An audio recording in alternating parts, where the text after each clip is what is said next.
Ho, ho, ho. What would you like for Christmas? Have you been a good little child this year? I hope so. And I thought it'd be fitting to give you a story to put you in that horror day feeling. So sit back, sip on your hot cocoa, and get ready to scream in terror because tonight's tale is about a hardened criminal who carries out a robbery at Christmas time. Think you're brave enough to listen? Well, let's find out. And I call this one, You Better Watch Out. Enjoy.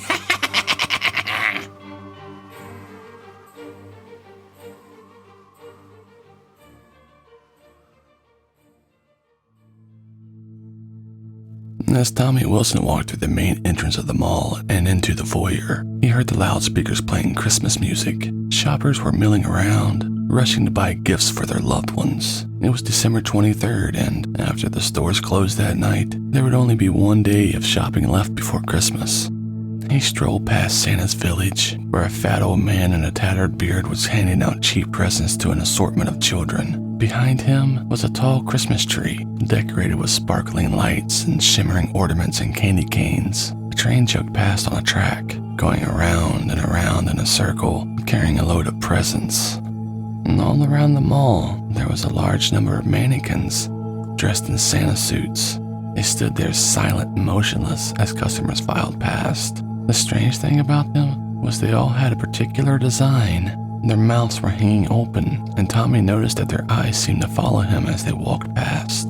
Despite the warm temperature inside the mall, he found himself shivering a little. Something about these weird-looking mannequins really creeped him out. And as the speakers continued to play holiday music, Tommy went up the escalator and made his way to the jewelry store. He had a content smile on his face and was planning to buy an expensive necklace for his girlfriend. This was their first Christmas they'd be spending together since Tommy had been released from prison. And it was also the first Christmas that he'd be buying presents with money he actually earned himself. Tommy had spent 2 years in jail for breaking and entering. While he was locked up, his girlfriend stuck with him, visiting him at least once a week. She made him promise that he would give up his life of crime and become an upstanding member of society.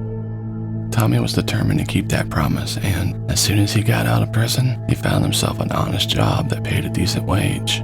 It wasn't a lot, but at least he wasn't doing anything illegal. And as soon as he entered the jewelry store, Tommy suddenly stopped in his tracks. He was shocked to see someone he had hoped he would never ever lay eyes on again. Willie, Snake, Marco. Less than 3 years before, they had been partners in crime. When Tommy was a teenager, Willie had taken him under his wing and started him on a bad path. He had showed Tommy all the tricks of the trade, how to hotwire a car, how to get past an alarm system, and how to always stay one step ahead of the cops. And all that came to an end one fateful night when they broke into a warehouse. The police had been keeping the place under surveillance, and Tommy was caught red-handed.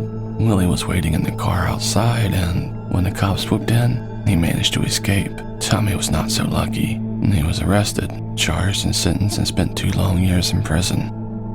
Willie always had a strange look in his eyes, the kind of look that told you he was up to no good. And as Tommy stood there and watched the older man, he saw the same devious look in his eye. He knew what Willie was planning to do. He had his eye on all the expensive jewelry in the display case, and Tommy was sure he had no intention on buying any of it. And he slid up to Willie and gave him a nudge.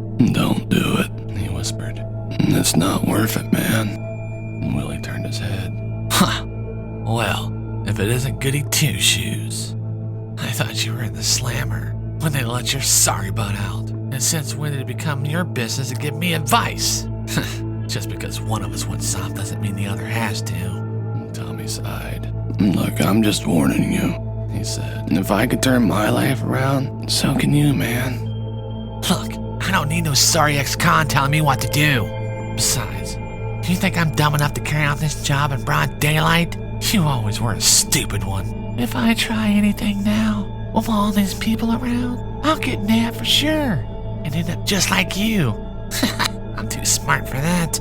I'll come back and do my Christmas shopping tonight when all the stores are closed. Willie stormed out of the shop, leaving Tommy standing there, shaking his head in disappointment. Later that night, after all the stores had closed and the workers had gone for the night, Willie's van pulled up in a little alley behind the mall. He quickly bypassed the alarm system and, taking a crowbar out of his van, forced open the emergency exit. He slipped inside and carefully closed the door behind him. Then, he made his way back upstairs to the second floor. When he came to the jewelry store, he kneeled down in front of the display case and took out his lockpick. Within a few minutes, he had all the cases open and was filling a canvas bag with gold and silver jewelry. Just as he was tossing in the last items into a sack, he heard the mall's loudspeaker spring to life. You better watch out, you better not cry. Willie was frightened and he decided it was time to make his getaway. Clutching the bag of jewelry in his hands, he scrambled out of the store and made his escape, running back the way he had come. However, when he reached the back stairs, he stopped suddenly and stared in shock. You better not pout, I'm telling you why. In the dim light, he could make out somebody standing at the top of the stairs, blocking his way. And at first, he thought it was a woman, but then he looked closer and realized it was a mannequin, dressed in a Santa suit. Its mouth hung open and his eyes stared at him. Santa Claus is coming to town. Sensing something was wrong, Willie doubled back and headed to the escalator. When he caught a glance over his shoulder, he thought he saw the mannequin following him. He's making a list and checking it twice. Slowly, the escalator descended and, when he reached the bottom, Willie made for the exit.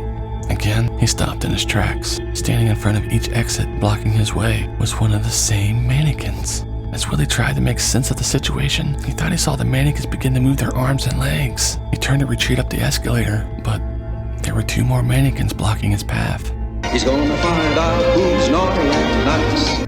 Willie cried out in terror as the mannequins advanced towards him. They surrounded him, cutting off any escape routes. As they closed in, their hands reached out and grasped at him. Their eyes grew wide and their jaws dropped open, revealing rows of serrated teeth. He tried to fight them off, but there were too many of them. They overwhelmed him, and as he collapsed to the floor, they swarmed over him and he felt their cold fingers clawing at his clothes, tearing out his hair and ripping into his flesh. And the last thing he heard was, Santa Claus is coming to town.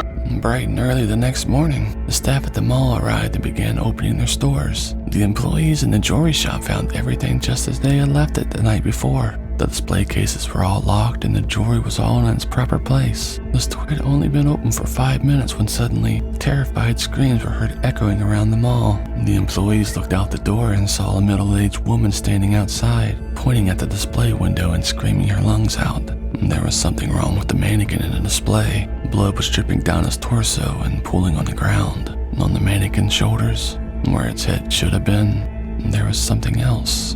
A different head. A severed human head. As the store employees gathered around the window and stared in horror at the terrifying sight, the mall's mannequins stood there silent and motionless in their positions. And the loudspeakers blared out a Merry Christmas tune. So you better watch out, you better not cry, you better not pout, I'm telling you why. Santa Claus is coming, Santa Claus is coming, Santa Claus is coming to town.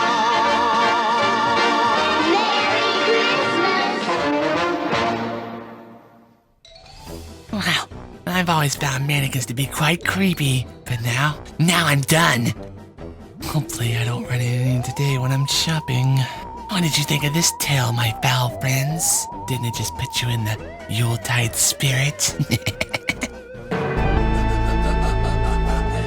Now it's time for one of my funny bones. Okay, well, why don't you ever see Santa Claus in the hospital? Because he has private health care. Well, boos and girls, that's all the time we have for this episode. Now see you next year with an all-new season of my Terror Tales. Don't forget to subscribe if you haven't already, so you'll be notified with all new thrills and all new terror and the same old host. So, until next time, Merry Christmas to all, and to all, a good fright.